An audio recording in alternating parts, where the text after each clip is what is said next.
So how does one person become a kids entertainer? Well, this is my story. Today you're going to find out how a normal person gets to become a kids birthday party entertainer. Hello friends, my name is Super Steph and I am a kids birthday party entertainer. My main thing is doing magic shows and I love them. I feel like I'm put on this earth just to do magic shows. And the start of my journey was when I was back 5 years old and I've still got the little magic kit. I've got it in there.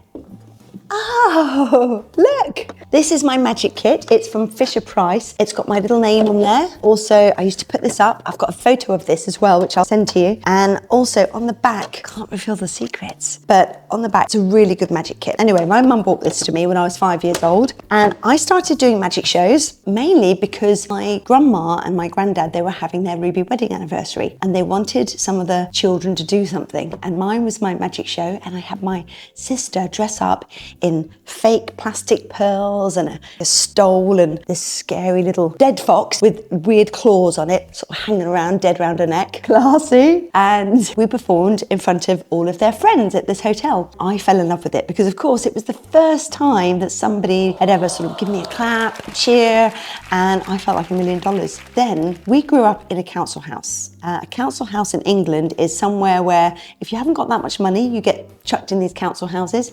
My dad was an alcoholic, so he used to drink the money away. Used to be drink, drink, drink, and we would end up not having proper shoes, so much so that my tiny little pinkies on each shoe do this because my shoes were so tight that they actually got deformed. Weird. Anyway, so we would enter around the town and around the next town like talent competitions. My sister would go in dressed as Oliver Twist, singing "Consider Yourself at Home," all of that stuff. And I would go with my little box at 5 years old and win these talent competitions.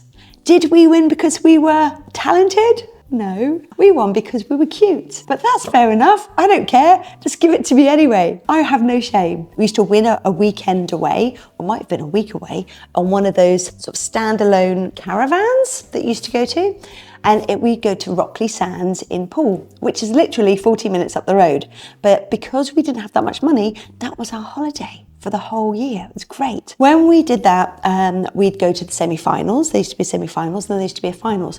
And because my sister, she used to beat me because she was cuter than I was. We'd do this every sort of other time, we'd win. Then we'd get to the semi-finals, win again. So that was another sort of holiday and so on. So I fell in love with it because it means that we could go on holiday to Rockley Sands. My dad was a very difficult person. He was an alcoholic. I'd say difficult, but what type of dads go around having your mum up against the wall and stabbing around her? Is that difficult? I think that's probably more than difficult. You know, difficult's like quirky. Anyway, so he used to do that. We were scared stiff of him. So I remember when we used to be entering these talent competitions, he used to get really narky. I was sad for some reason. I don't know why. I used to dress up in a little moustache and have this little fake moustache on, a little top hat and a cape that my grandma had knitted, my mum, and then she'd handed it down to me. And what happened was my dad said, "Get up there."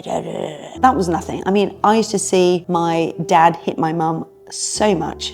I was terrified of him. So when he starts growling at you, you wonder if you're next on the chopping block. I'd go up there, sobbing my little heart out, putting my smile on, as you do, which always reminds me of those entertainment faces, you know, the happy and sad. If you're a performer, you know exactly what that means. You go on there, hi. But every time I went on there, it always used to make me feel really happy. I didn't win that time. I wonder why. So I started doing those. Then for my 10th birthday, it wasn't actually a birthday, it was my mum's and dad's wedding anniversary. It would have been the 4th of July. And I didn't have birthdays when I was growing up because we got brought up as Jehovah's Witnesses. Jehovah's Witnesses do not do Christmas, they don't do Halloween, they don't do New Year's Eve, they don't do New Year's Day, they don't do Mother's Day, they don't do Father's Day, they don't do Guy Fawkes Night, they don't do Easter. Anything that's fun, they don't do. And so when I had a magician at my mum's party that she used to lay on for me because my mummy is a wonderful person. She would get this magician to come over one time when I was about 9, 10, 11, something like that. I think I was 9. And his name was Uncle Peter's Puppet Show. He had sooty as a puppet, which was that little sort of bear puppet in the 1980s. And I did my first magic tricks in front of all my friends. My friends are about the same age. And when I did that, and he was so funny, and I still remember it to this day, that made me feel so excited. And I thank my mum for having that experience. And I knew that that's what I wanted to be, a kid's birthday party magician. So when I was about 14 years old, my mum and dad got me a trailer. It was a big, heavy wooden trailer with Stephanie's Magic on it or something like that. And in that trailer, I would have all my equipment. Now, this trailer was so heavy. It was made out of hardwood, oak, something lead. And we'd try and stick it on the back of this trailer. And I just remember arguments with my mum and dad. So they'd stick it on there and I would go off and do my kids' birthday parties around. And I'd charge £40, which is about $80 for 45 minutes. And I really enjoyed it. Then when I became about 16 years old, I got bored of working on my own. My mum would drive me around. It just wasn't fun and I was starting to get into boys. And I thought, what can I do to go and work and meet other people? Because I was just getting bored working for myself.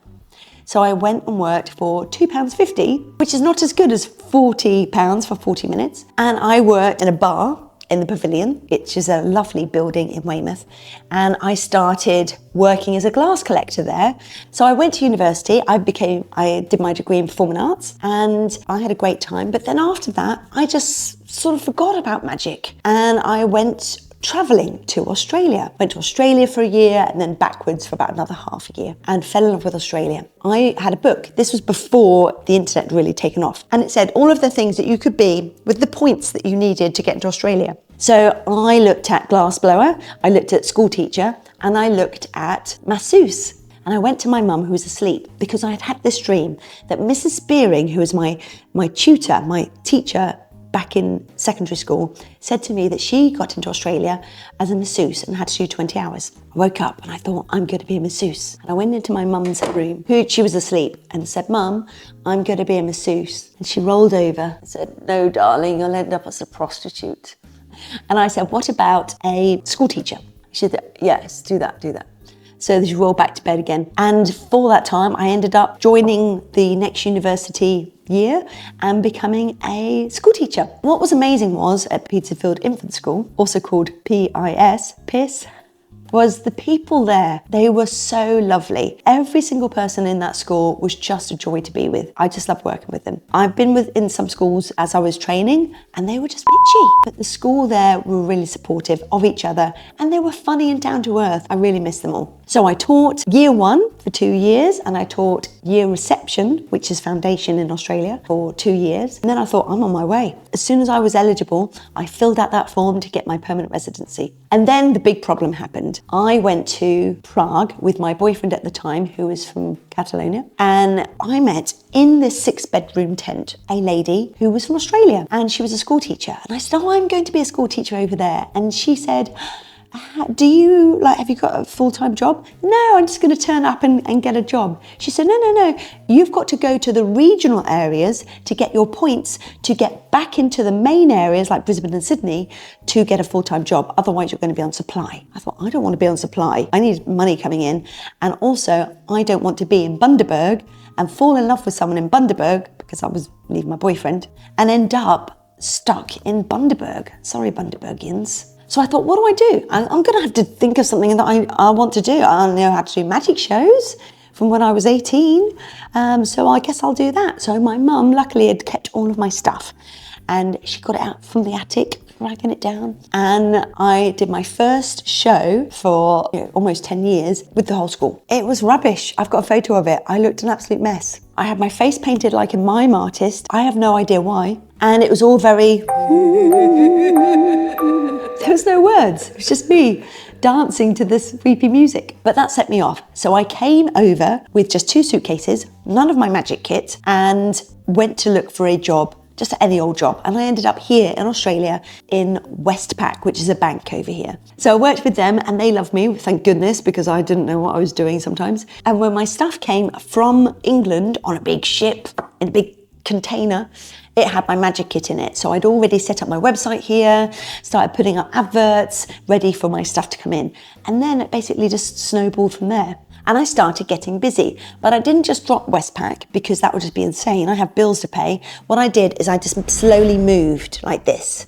So I just got less and less shifts as I moved more and more into the weekend work. And when I started moving into the weekend work, it got really busy and I didn't know what to do next until I saw a guy along the main road waving a balloon sword at me. And he must have obviously checked my car out because it had this big superhero breaking out of the car. So he's wiggling this balloon sword at me at traffic lights. And I thought, oh no, I've got no balloon sword. I looked under my car seat and there were balloon swords. So I quickly blowed one up and started balloon swording to him. And he Googled the name and the number on the side of the van and messaged me saying, hey, I do kids' birthday parties in Sydney. And when I met him, he told me about this company where they dress up as ninjas and pirates and fairies doing the shows. And I thought, oh, that's a great idea because I'm not getting any younger. I need a bank of people to do the shows for me.